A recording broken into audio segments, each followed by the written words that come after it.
What's going on, everyone? Welcome back to the channel. Today we're diving deep into Elden Ring Nightreign, From Software's latest expansion into the Soulsborne universe. And yeah, I've been playing this game a ton. This isn't just a quick review. This is going to be an honest, in-depth look at the experience, the design, the gameplay mechanics, the community reaction, and most importantly, where From Software might be heading with this and the recently announced Duskbloods for the Nintendo Switch 2. So if you're here to find out whether Nightreign is worth your time, or if you just want to know what is going on with From Software lately, please stick around. Here's the thing, Elden Ring Nightreign is fun, it's engaging, it's atmospheric, and at times it's brutally addictive. But despite all that, it feels like a crossroads for From Software. A moment where the studio is experimenting with form, testing new systems, and possibly steering closer to territory that longtime fans find concerning. And that's the heart of today's video, because Nightreign isn't just a DLC or a side title, it's a signal, a glimpse at what From Software is willing to try next. And depending on how you look at it, that could be either incredibly exciting or mildly alarming. When I booted up Nightreign for the first time, I was hit with this overwhelming sense of deja vu, but kind of in a good way. The setting is grim, desolate, and drenched in FromSoft's signature world building. The art direction is very haunting, the music is minimal but atmospheric. Everything screams that this is a From Software game, even before you pick up your first sword or item in the world that you're exploring. But here's where it gets interesting. Nightreign doesn't play exactly like Elden Ring. It borrows some of the DNA, sure, but it injects this roguelike structure that gives the game a very different rhythm. Instead of exploring a vast open world, you're running structured paths, gradually unlocking shortcuts, upgrades, and skills, all with that one more run energy that makes roguelike so addicting. And it's a shift, and it's a smart one mostly. I think one of the coolest things about Nightreign is how it's brought the community together.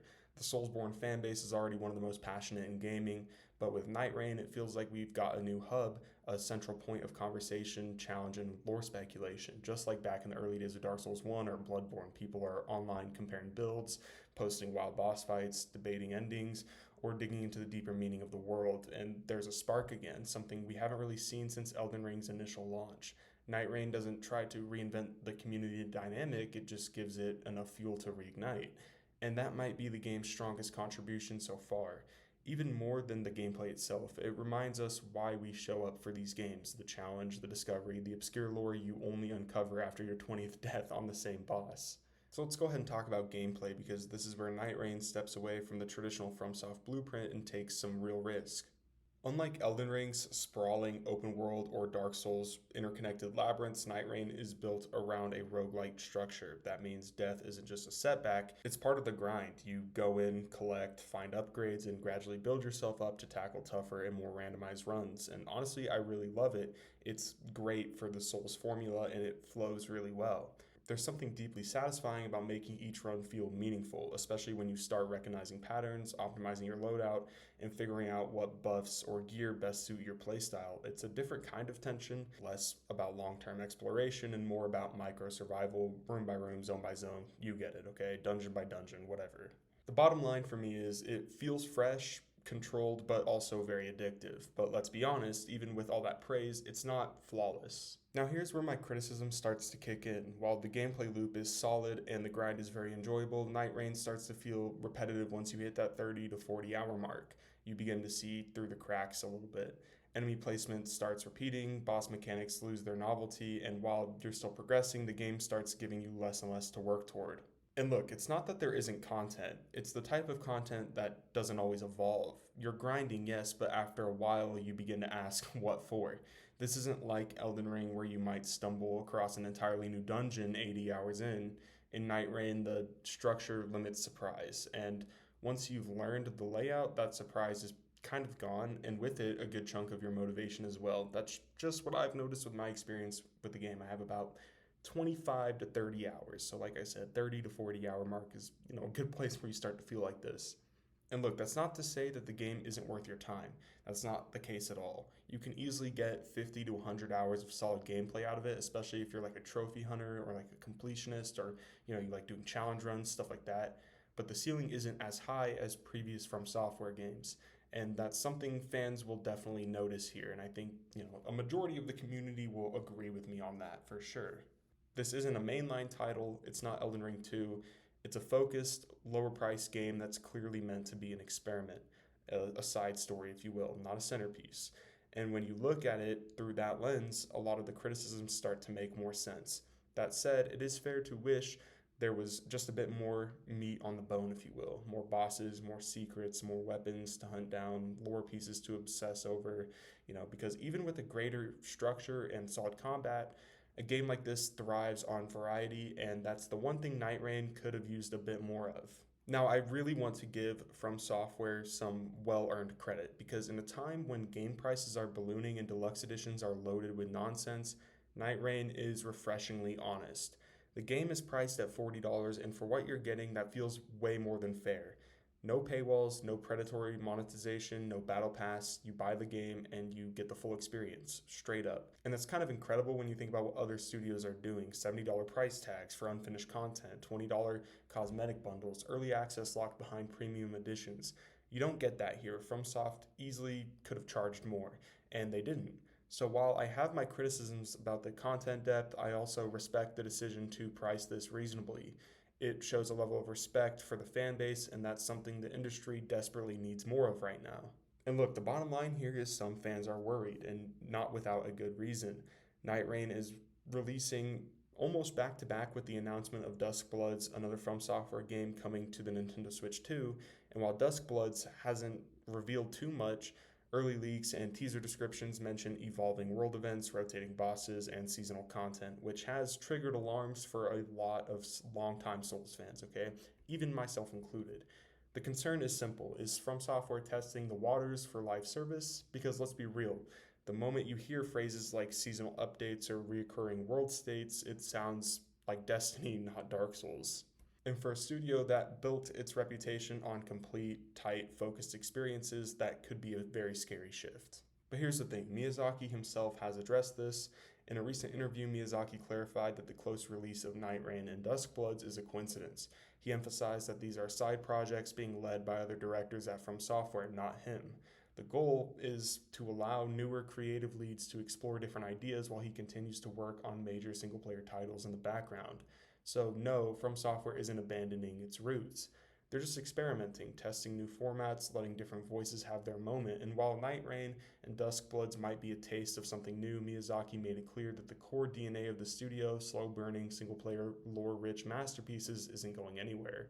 If anything, this shows us that From Software is growing, not changing, but it's growing. And as long as they don't forget what made them great, I think there's room for both. Because here's the thing, Miyazaki is very talented. Like, he's one of the most talented developers in video game history. He's like one of the greatest minds in the industry.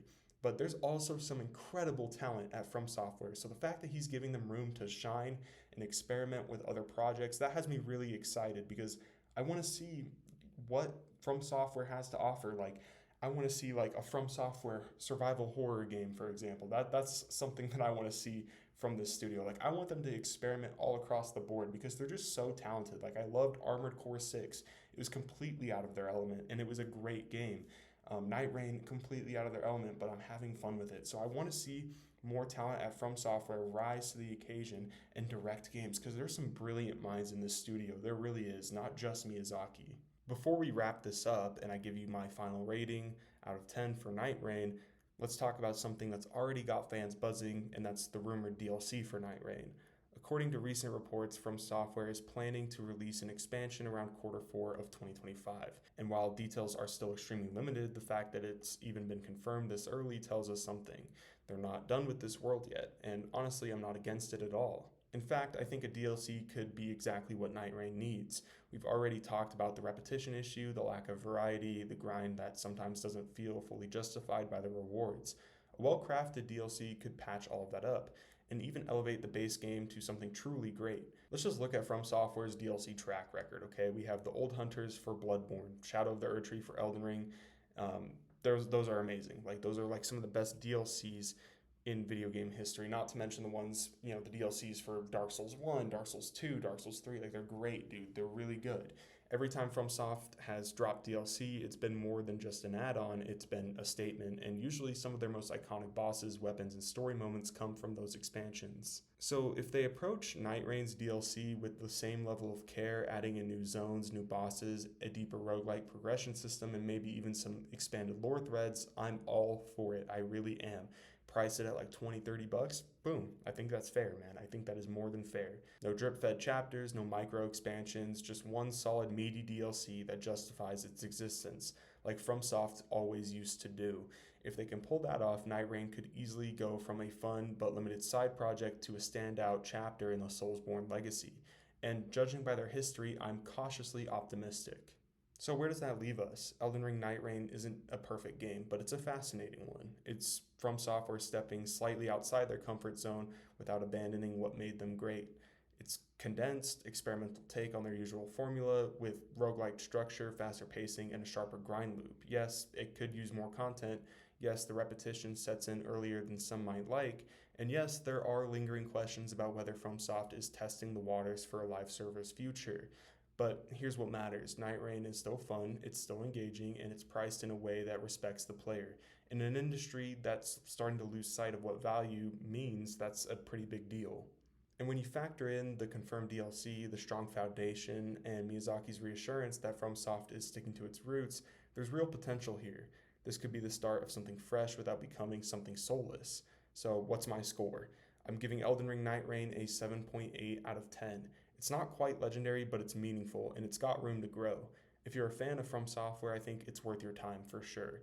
Not just for the gameplay, but for what it represents, a studio willing to experiment while still listening to its community. And hey, if nothing else, it's just fun to be back in this world again, to be completely honest. Anyways, let me know in the comments what you think of Nightreign. Are you enjoying the grind? Do you want more content? Are you excited or nervous about Duskbloods and From Software's next move? Drop your thoughts below. Like this video if you enjoyed it, and please hit that subscribe button for more in-depth takes on games that matter. Until next time, stay sharp, stay safe, and praise the sun.